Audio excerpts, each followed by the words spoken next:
What's up, you guys? Welcome back to my channel. So for today's video, I just wanted to give you guys a little bit of an update of everything that has happened over the past few days. Obviously, I missed the past 2 days of Vlogmas, which I'm super bummed about, but I was in the hospital, so I just wanted to sit down and kind of update you guys because I like to stay open on here, let you guys know what's going on. And I'm really bummed because I was super excited about doing Vlogmas every day, and I don't know if that's going to work for the rest of this month. We've just got a few things that have come up that weren't really expected, and the past 2 days were just kind of crazy for us.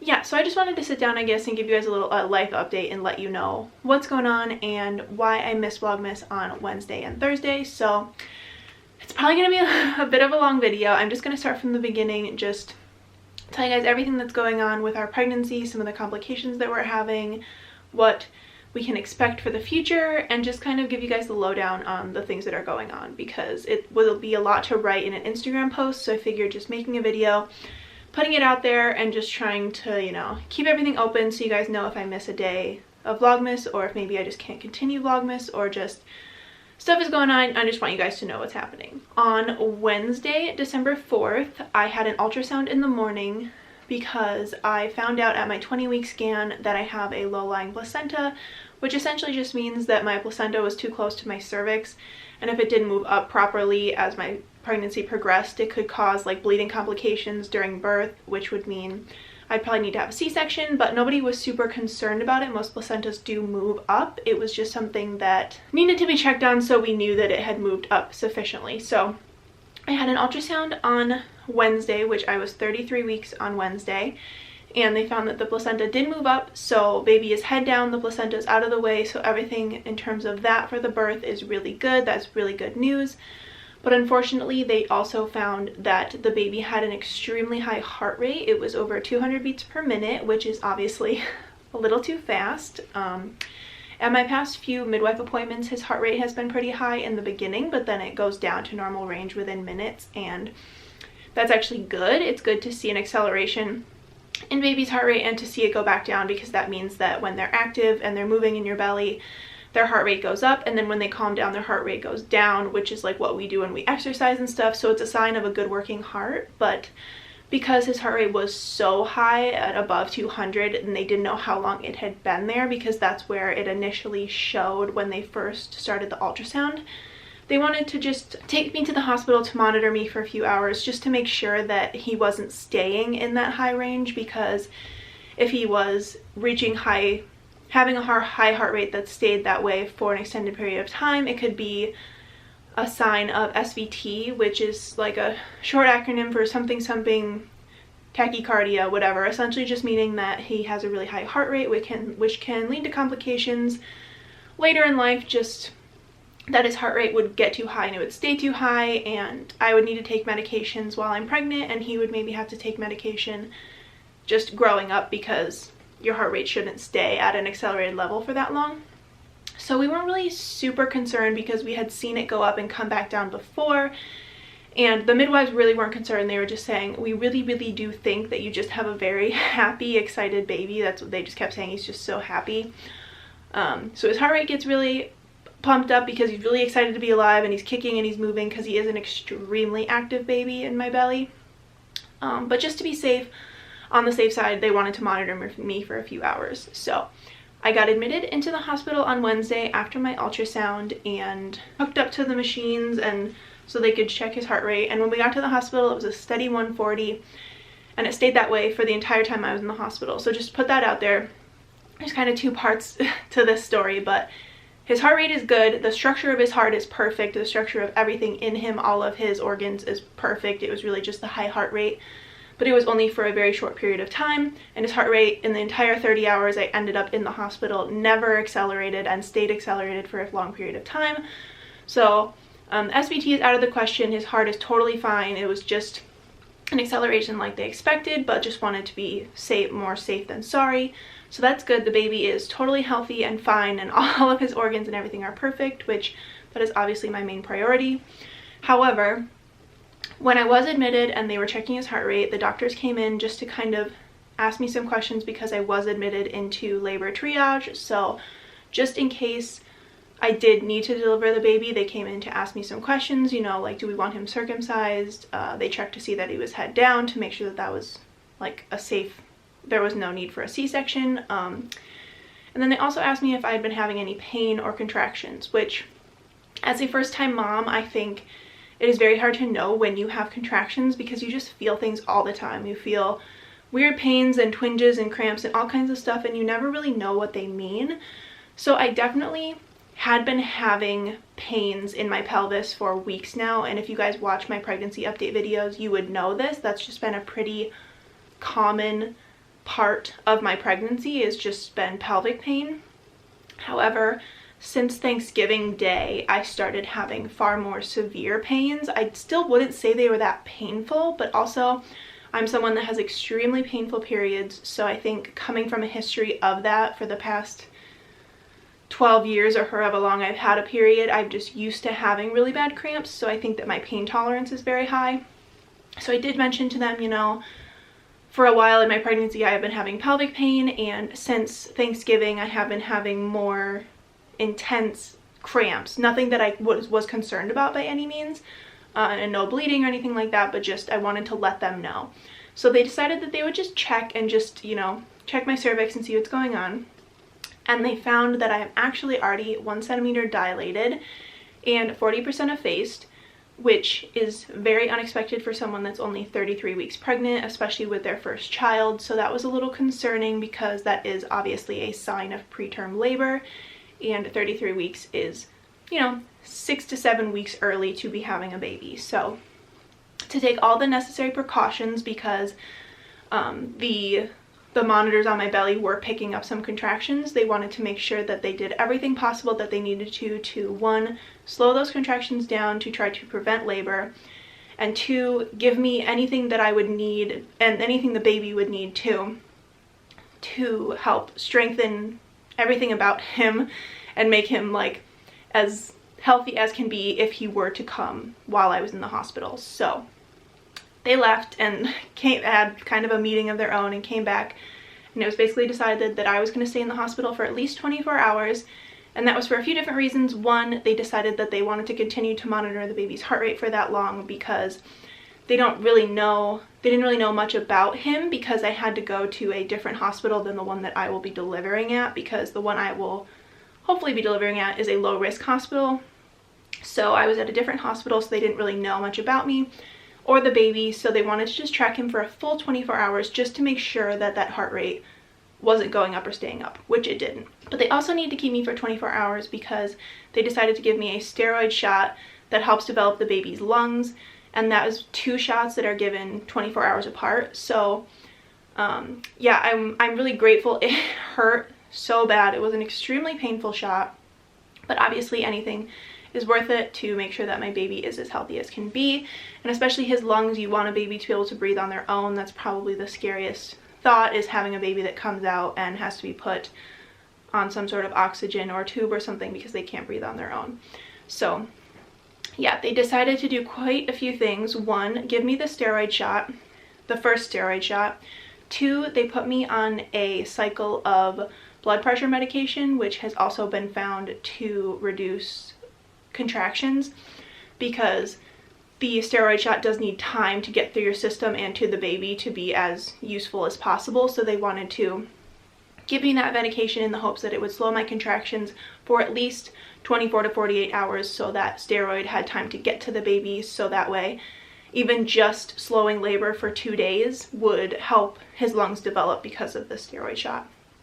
So yeah, those were 2 things. They tested me for a UTI just because UTIs can cause cramping, which I did not have a UTI. And they tested me for strep B just because that's something that usually get tested for later on in pregnancy, but because that's something they need to know about before you give birth, and they weren't sure when I was going to give birth, they tested me for it right away, which I also did not have, so that was good. So yeah, so they came back, they started me on the blood pressure medication, and they gave me the steroid shot. And then I was kind of just under monitoring, and it was pretty boring. We just kind of sat there and watched Netflix and waited for something to happen or not happen. I had to take the blood pressure medication every 20 minutes for the first 3 pills, and then every 6 hours for the rest. And I had to get my blood pressure checked every hour because the medication is a blood pressure medication. It lowers your blood pressure, and they wanted to make sure that my blood pressure wasn't getting too low, which I already have low blood pressure, so it was right on the cusp pretty much every time. It was like, it's okay to take it, but we can't let your blood pressure get any lower. And luckily I was able to take the full cycle to get me through both of the steroid shots, so that was good as well. And it definitely did help with my contractions. So yeah, I ended up being admitted into the hospital around 1 o'clock on Wednesday, and we left around 2 o'clock on Thursday because they were able to give me the second steroid shot a few hours early, and they determined that I was not at the time in active pre-labor, so they were able to send me home and basically just said, you know, if you feel like the baby's coming, you feel like anything urgent is happening, call us, let us know, like, just to be aware, like, if you start having more contractions, if this happens, that happens, whatever. So we ended up being sent home, which was amazing because staying in a hospital is terrible. My arms were so sore from the IVs. My butt hurt so bad because I had to get the steroid shots in my butt because they want to put it in your biggest muscle so it can be absorbed as fast as it can and get to the baby. So I was just really sore, really exhausted because, like I said, they also had to check my blood pressure every hour, so you don't really get a lot of sleep when you have a nurse coming in waking you up to check your blood pressure every hour. So we were running on just no sleep, and it was just very unexpected. Luckily, we only live 5 minutes away from both hospitals, so Kayla was able to run home and get us, you know, clothes and toothbrushes, and we were able to order food and stuff. He grabbed my laptop so we can watch Netflix, but it's still just not fun to be in a hospital, let alone unexpectedly sent to the hospital. You know, I really thought I was just going for a routine ultrasound and everything was going to be fine, and I ended up being sent to the hospital for 30 hours. So long story short, the baby's heart is fine. He has some accelerations because he's a very happy, active, exciting baby, but he does not have any problems with his heart. He is not, no one is concerned about him having any kind of heart diseases. The structure of his heart is amazing, so that was my #1 priority, and that is great. And as of now, I am still considered in preterm labor, but that could mean I could have a baby tomorrow. That could mean I could have a baby in 6 weeks. You never know. And I'm kind of just playing the waiting game right now. It was a little bit concerning last night, which was Thursday. I did end up losing my mucus plug, which I will not go into detail about, but it's essentially like the thing that happens before your water breaks, but it can happen at any time. It does say that labor is near, but it doesn't say how near. It could be days, it could be weeks. So that's kind of the struggle of being pregnant, is everything can mean everything. It's really not like, oh, my water broke and now I'm having the baby. Even like things can just take so long. So I did have some contractions last night along with losing my mucus plug. I called my midwife, haven't really been able to get a hold of anyone to discuss it, but as of now, I'm not in a lot of pain.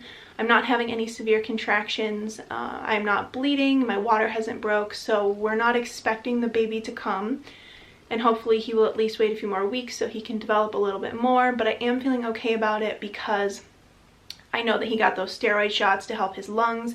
And we also found out at the ultrasound that he weighs around 4 pounds and 12 ounces, which is obviously very small, but it is a decent weight for a baby to be born as a preemie. So there's no reason to believe that if he were born right now that he wouldn't be totally fine and totally healthy. So that's something that is kind of keeping my spirits up. Obviously, you want to carry your baby to term. As excited as I am to meet him, I'm not quite ready. He is still, you know, you want your baby to be as healthy as can be. We're trying to prepare ourselves for him to come at any time. So we packed our hospital bags last night, and we are ready to go when he is, but we are obviously hoping that he will cook a little bit longer, hopefully well into January, because he's not due until the end of January. And we're hoping that he will be willing to just hold on for us a little bit longer, so all of his lungs, his heart, his brain, his breathing, everything can just, you know, mature and be where it's supposed to be when he's born. Right now, today, I'm feeling fine. Last night was a bit of a freak out when my mucus plug did come out because Caleb and I just weren't expecting that. And it's obviously is a sign that labor is near. But again, labor being near could mean a month from now, so you never really know. So we were kind of rushing around trying to see, like, do we need to run to the hospital right now? But because I wasn't having any severe contractions or anything, we decided not to, and I'm glad we didn't. I really didn't want to go back to the hospital, and I, you know, intuitively knew that he wasn't coming, he wasn't ready, and that I wasn't feeling like I was in labor.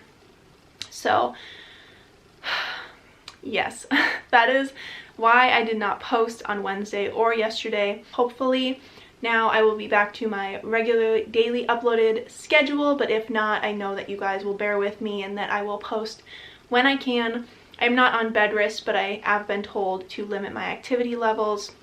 So obviously me sitting here and filming this video isn't too strenuous, but I'm not about to, you know, go out and go grocery shopping and carry a bunch of heavy bags or do anything crazy. So I'm not sure what Vlogmas is going to look like for the rest of this month.